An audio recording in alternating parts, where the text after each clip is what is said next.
Hey, what's up everybody? I'm back with another video, and in this video I'm revisiting the Hidden Gem series that I started a while back. If you haven't already, go check out that video if you want some good anime that not everybody might know about. I'm going to start doing these hidden gems a lot more often, but except doing 3 like I used to do in each video, I'll do 1 so each anime can have their own coverage. With that said, let's get into this video. Kenichi The Mightiest Disciple is an anime that aired back in October of 2006. Don't let that date fool you though, because this show is still ahead of its time. With the action comedy tag team, you're in for a long journey of 50 episodes. I feel like everyone can like something from this anime unless you just don't like the shonen genre as a whole. The show delivers on a great plot, a great story, great characters, and last but not least, the best of fight scenes at that time. The story follows Kenichi, a basic, wimpy, weak protagonist. Kenichi Shirahama would rather spend his time reading self-improvement books rather than fighting. However, when he finally works up the courage to become a strong individual, he joins his school's karate club, where he is forced into fighting a bullying upperclassman who is intent on getting him kicked out of the club. He is about to give it all up until he falls in love with his mysterious new classmate, Miyu Furenji. Miyu turns out to be the granddaughter of a great martial artist and offers Kenichi training at their dojo. There, Kenichi finds out there is multiple masters to choose from and begins training to defeat his upperclassmen.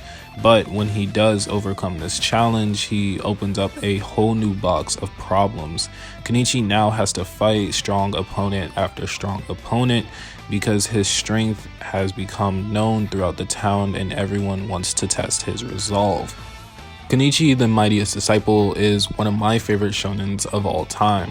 It has the insanely funny comedic element that I love from the shonen genre, and it never really feels like the anime is dragging on a specific part for too long. Kenichi's character is the most important and interesting because as he progresses through the story, his growth isn't as noticeable as it seems, and Kenichi's attitude doesn't change at all. He's still the same character as he was from episode 1 as far as morals go. The other characters are there to help Kenichi to learn to fight for himself while actually dealing with their other life problems. They definitely give Kenichi a lot of tough love in situations that will help him grow better as a fighter. All of these characters in the show have their own styles and backstories that support their actions against Kenichi. That makes it really easy for you, the watcher, to actually relate to them and want them to actually win at some point. But dealing with problems like these, Kenichi gets very conflicted on how he's supposed to react to a bad guy that only wants to do what exactly he's doing, which is to protect those he loves.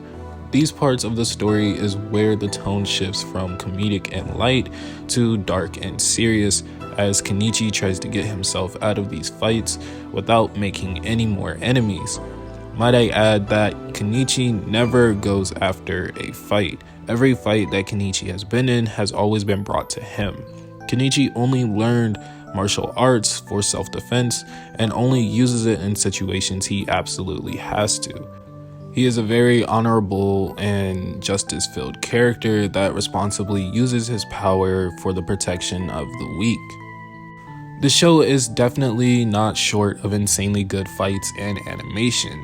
I had always said while watching that most of these characters were in the wrong show and that they belonged in Dragon Ball Z because of how powerful their attacks were.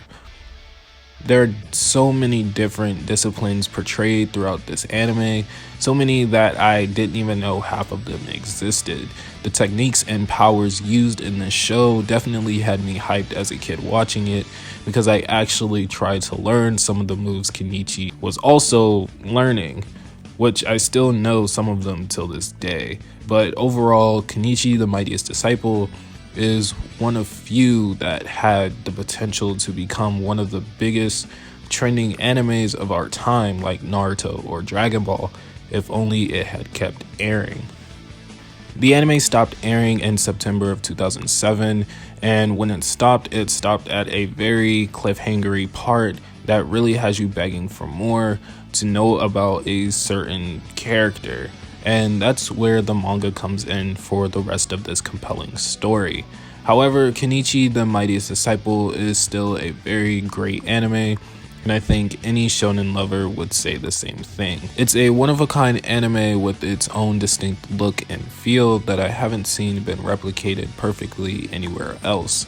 The show is truly a great anime, from its story to its interesting characters to Kenichi's inspirational words and fights to give us, the watchers, hope that he can win an impossible battle, which is the charm that makes the show, in my opinion, a true classic.